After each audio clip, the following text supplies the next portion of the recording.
All of the women in my family die at age 27. I turned 28 in 2 hours and 32 minutes.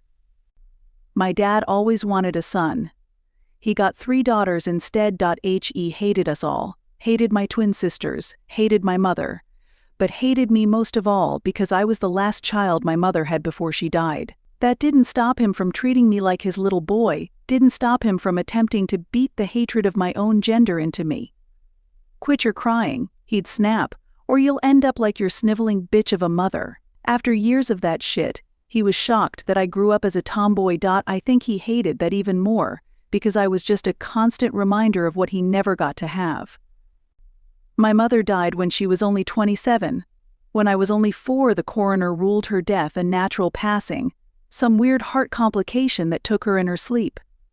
My dad, though, he says it was because of her family's curse. Whenever I came to him, desperate for more information about a mother I never really knew, he never had much to say. I'm convinced he was just drunk since the day she died. Every woman in her damn family, they die when they're 27, he'd sputter in between belches, his breath reeking of stale beer. I think the real curse is that my mom was the one to die, and not him. I wasn't fully convinced by the ramblings of a perpetually drunk man, but when I lost both of my sisters just months before their 28th birthday, I knew it couldn't be a coincidence. Moira was found murdered, her face practically blasted off by a shooter while she was on a jog.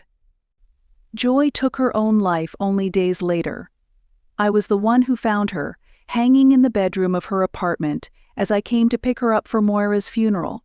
She'd been there, swinging from the rafters, all night. It's hard to live a normal life when you know you have an expiration date, especially when it encompasses an entire year. I always dreaded my birthday, which from an early age became associated less with fun and birthday cake, and more with worry and funeral caskets. But once Moira and Joy died, my next birthday, 25, was the most dreadful day of my life. 26 was worse, 27 unimaginable. This is it, I thought as I closed all of the blinds in my apartment, downing the last drop of vodka in the bottle. This is the last year of my life. 27 has been uneventful, to say the least. Why would I make any long-term plans, forge any meaningful relationships when I know they simply cannot last?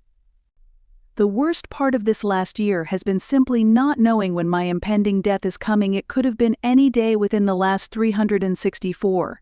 It could be within the next minute. I must admit I became something of a recluse. My windows always shuttered, additional locks installed in my door, letting the phone ring through to voicemail, hiding under my covers with the lights out whenever I got a knock on my door. I stocked up on preserved foods and various goods that I would need to last the year. I was so paranoid that I even covered my mail slot, stuffed a towel in the space beneath my front door. I didn't want anything getting through from the outside world. God forbid, an anthrax letter. Falling off the face of the earth didn't matter much. Anyway, I didn't have friends or family anymore.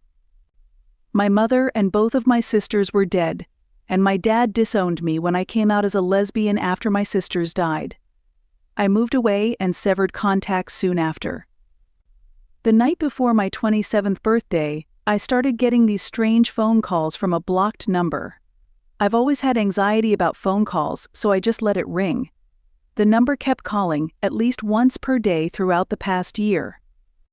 Then the knocking started, once a week at first, but it's only been getting worse, more frequent, and the pounding on my door more frantic each time. Convinced it had something to do with my inevitable death, I've been driven mad by the unknown visitor, especially over the past week. I got ready for bed last night, knowing that now is the day I will turn 28. My time had run out, and I searched for comfort in a bottle of liquor. I didn't find it. I fell into bed, drunk and delirious, and prayed the morning wouldn't come, though I knew it would. I eventually got to sleep, but it was restless and unsatisfying. The kind of sleep where you feel like you have one eye open, always watching. That's why I was quick to wake when the door to my bedroom creaked open early in the morning, before the first sign of light. I shot up in my bed, glancing around my room in a frenzied panic, at first seeing nothing out of the ordinary other than the door, pushed slightly ajar. A closer look revealed something I'd missed, something that sent my heart racing, froze me to my core. Two dark figures stood in the empty space behind the half-open door, unmoving, almost like a pair of statues. Waiting. Watching. Wordless. Leave me. Leave me alone, I squeaked, unable to move, paralyzed in the power of their presence.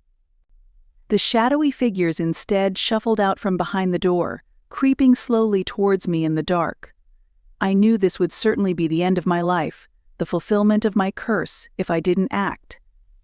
Suddenly recalling the self-defense methods I'd drilled into my mind, I flipped my bedside lamp on to stun the intruders and reached underneath the table to pull the knife I'd duct-taped there a year ago, a 27th birthday gift to myself.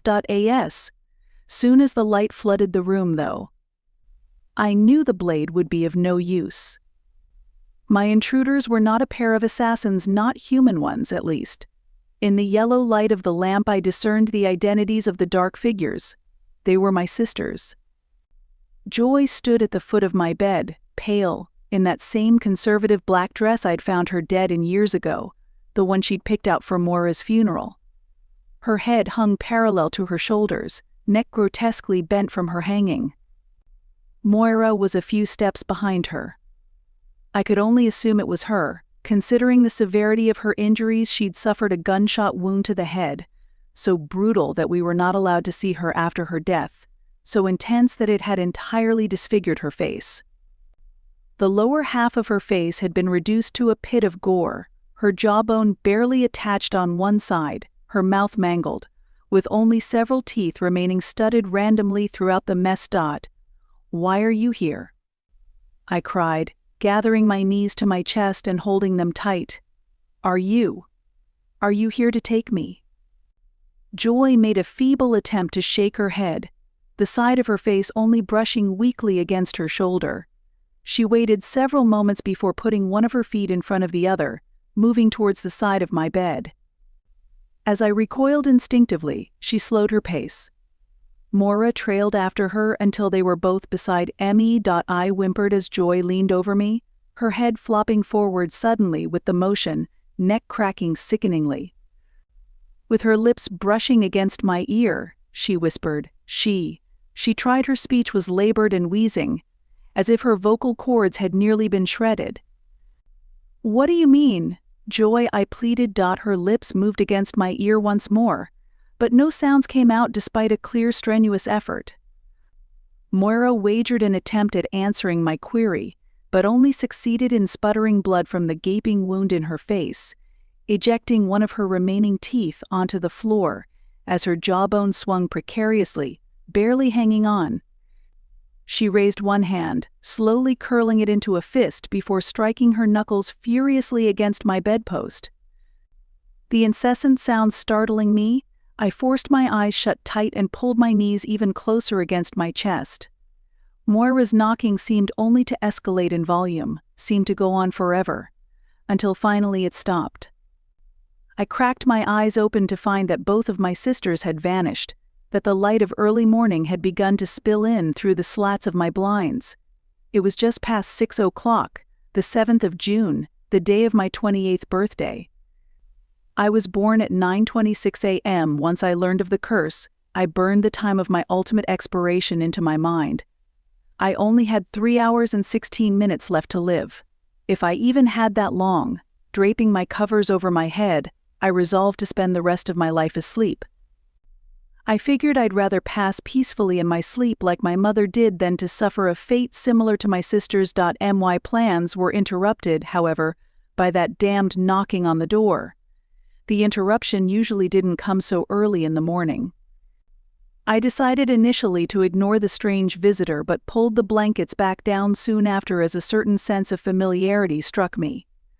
The pounding on the door reminded me all too much of Moira's knocking just moments before.